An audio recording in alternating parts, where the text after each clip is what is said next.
The 2024 college football playoff matchups are set, and it's time to take a look at how certain teams beat their respective opponents. Today we're taking a look at how do the Tennessee Volunteers beat the Ohio State Buckeyes.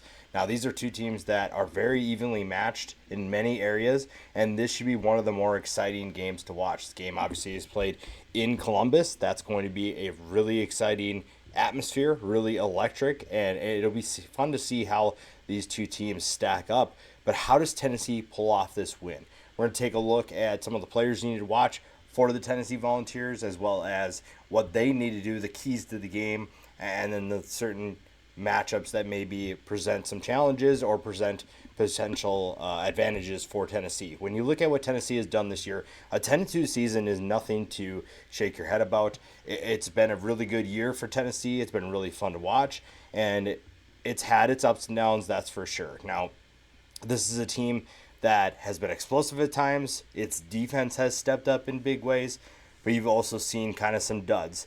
You know, you saw the Georgia game obviously was a very disappointing loss for this team. The Arkansas game was also disappointing, but you also had some really exciting wins as well. The Alabama game was really exciting. The Florida win is proving to be a little bit better than maybe a lot of people expected.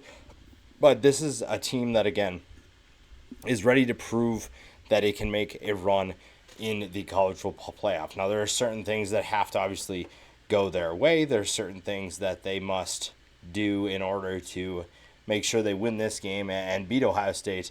But this is a team that's really interesting in the playoff, a team that I think a lot of people are considering a dangerous team in the college football playoff, but they have to beat Ohio State first on the road. Ohio State right now, as I'm recording, is a 7.5 point favorite. That's obviously a lot to get over, and there's really one big component of that that's going to play a big factor, and it's going to be part of our keys to the game. Now, the biggest thing for Tennessee is Nico Iamaleava. How you get him involved in this game is probably going to dictate how successful you are, especially early on. I think that Nico has to be involved in this game plan early and often. You need to get him comfortable. It's a road atmosphere. Now, granted, this is nothing new. This is not a new atmosphere that he is not ready for. It's not a new experience. He's had this type of experience in the SEC. That is not something that's really surprising. It's something that he definitely knows what to expect. But playing in the playoff is obviously very different than playing just a regular season game. But getting him involved early, I'm excited to see what Josh Heupel has drawn up for him. Getting, quick screens, even some deep shots. I think that you have to obviously be careful with the deep shots, because if you're not connecting on them too much, then you start pressing, you start maybe tightening up a little bit, and you obviously do not want that. Nico is the biggest X factor for this team. His ability as a young player to move the ball down the field, to get this offense going, because let's be honest, the passing attack, when Tennessee's passing attack is going, it's a major problem for defenses, because this rushing attack with Dylan Sampson is a major problem already, and it's been the consistent force for this offense. Nico and this passing attack have plenty of options. They have the ability to be really exciting and really explosive. It's just a matter of doing that on a consistent basis. And I think getting them involved early, getting some easy completions will get him in rhythm, build his confidence, and allow him to do things that you need him to do down the stretch.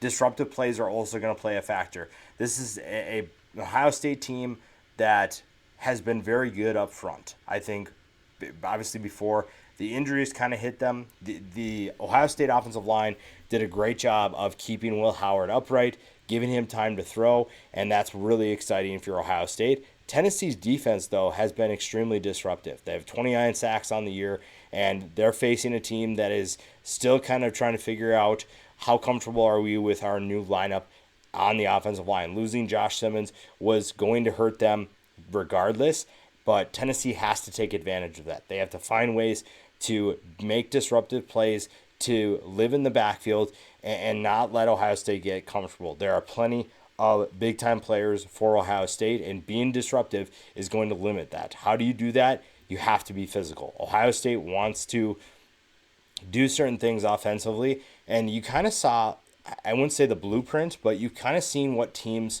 who have beat them in Oregon and Michigan have done to win football games against Ohio State, and that's being physical. This is an offense that for Ohio State is averaging over 423 yards per game. They are really good at what they do. Chip Kelly is obviously a really good play caller. That shouldn't be a surprise. And Tennessee's defense is allowing 278 yards per game. So obviously something has to give here. Someone has to cave when it comes to what they do well. And right now, it feels like that's going to be a big key as well. Obviously, the offense for Tennessee needs to do its part, but being physical really on both sides of the ball. And it starts in the trenches, so disruptive plays for the defense. Those guys have to step up and find ways to wreak havoc against Ohio State, but also being physical is going to get you a lot of exciting opportunities in this game. Now, the players to watch, we'll do the players to watch for both teams. We'll start obviously with Tennessee. We'll talk about who we should expect big things from, and everything starts with Dylan Sampson. Now, Dylan Sampson has been electric this year. Now, when we saw last year, we kind of had a question about how are we going to replace the talent that we had last year? You had two really good players that were able to move the football on the ground relatively efficiently, and we knew that Dylan Sampson had talent, but you didn't know exactly what he was capable of doing. He obviously put those concerns to rest early and often. 1,400 yards, 22 touchdowns. He has been one of the most consistent players for Tennessee all season. He has been really fun to watch. He has been someone that when they need a big play, he has been that guy. Now, we've talked about Nico, what he needs to do. You look at his stats, 2,500 yards, 19 touchdowns. Very evident that he's a young player still trying to learn certain things. The low turnovers obviously is great, but you also see that he's definitely not probably taking a ton of risks or making a ton of throws that you could potentially say, oh, well, this is a guy who's taking a ton of chances. Now, he does take shots down the field, but I think there are definitely some jitters in his game.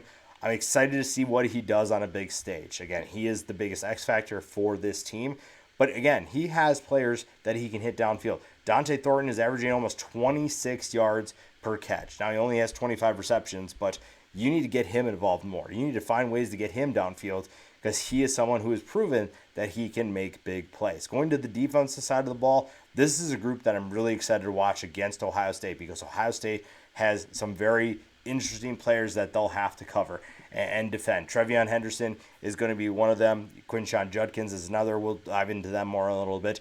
Arian Carter, to me, has been really fun to watch this year. The linebackers are really fun. They've been an overachieving group, and you've seen some, you lost Keenan Pili, and so far this group has stepped up in a big way. Stopping this rushing attack for Ohio State is going to be a big key. That's going to be really fun to watch. Now, in the passing game, this is where things get interesting. A guy like Jermon McCoy, a very fun player to watch, will have his hands full. Guarding Jeremiah Smith is not going to be easy, but this is a Tennessee defense that has done a lot of good things and has looked good against some really exciting offenses. Part of that is their secondary that I think is a good secondary, but a lot of that has to do with their disruptive play up front. James Pierce Jr. has a future in the NFL, and he's going to be really exciting to watch on Sundays, but he has at least one more game where he is going to make an impact at the college level. Has 11 tackles for loss, 7.5 sacks. He is the leader of that defensive line. He is the guy when they need to play, he is going to step up in a big way. And again, if you're getting to Will Howard, you don't necessarily have to worry about your guys covering for too long because you know that the guys up front are getting there and you don't have to worry about some of those big-time players. Now, the players you have to pay attention to for Ohio State, the rushing attack is where it all starts. Now, Will Howard is kind of part of that. He is definitely a capable runner, but it's really Trevion Henderson and Quinshon Judkins. These are two guys that have combined for over 1,500 yards this year. They have combined for 14 touchdowns. Both are really tough to tackle when they have the football in their hands, and that's going to be a tough tandem to stop. But again, that's where we talk about the trenches. You have to be able to slow Ohio State down. You have to be disruptive. And if you do that, you put more pressure on Will Howard to make some kind of throws. But at the same time, Will Howard has plenty of weapons. Emeka Egbuka might be one of the more slept-on players on Ohio State simply because we haven't heard his name a ton. Jeremiah Smith, for good reason, has been getting most of the love. He has been really exciting for the Ohio State offense. He's a big-time player who's going to be a massive problem for the Big Ten for the next couple of years. He's a big player, a 6'3", has a really good frame, very physical receiver, can make some electric catches. He's really fun to watch. The defense for Ohio State can make things interesting, because if there's one thing they're going to try to do is they're going to try to make Nico very uncomfortable. And JT Tuimoloau, Jack Sawyer, Ty Hamilton, Tyleik Williams, that's a defensive line that, kind of like Tennessee's, those are guys that are going to get after it. They're going to make life very difficult for Nico and make it really hard for Tennessee to move the ball down the field. Caleb Downs also is going to play a role in that. Now, he's a really fun safety, does a little bit of everything for this defense, and he is someone that could be a problem for this Tennessee offense. But again, Ohio State hasn't seen an offense like this, and that's what makes this so interesting. It makes this a really exciting matchup, because there's so many things that I'm excited to watch, and it's going to be a really interesting game, a really fun game, featuring offenses that can be explosive, defenses with a ton of talent, and it's in Columbus. The atmosphere is going to be electric. If Tennessee is looking to pull off the upset, they have to get the crowd noise down. They have to find ways to get their offense in rhythm, and they're going to have to be disruptive. If they can do all that, they can go into Columbus and pull off this win. Again, we all know who it starts with. We know what they need to do. It's just a matter of getting ready, living up to the spotlight, living up to the moment, and finding ways to pull off an upset on the road.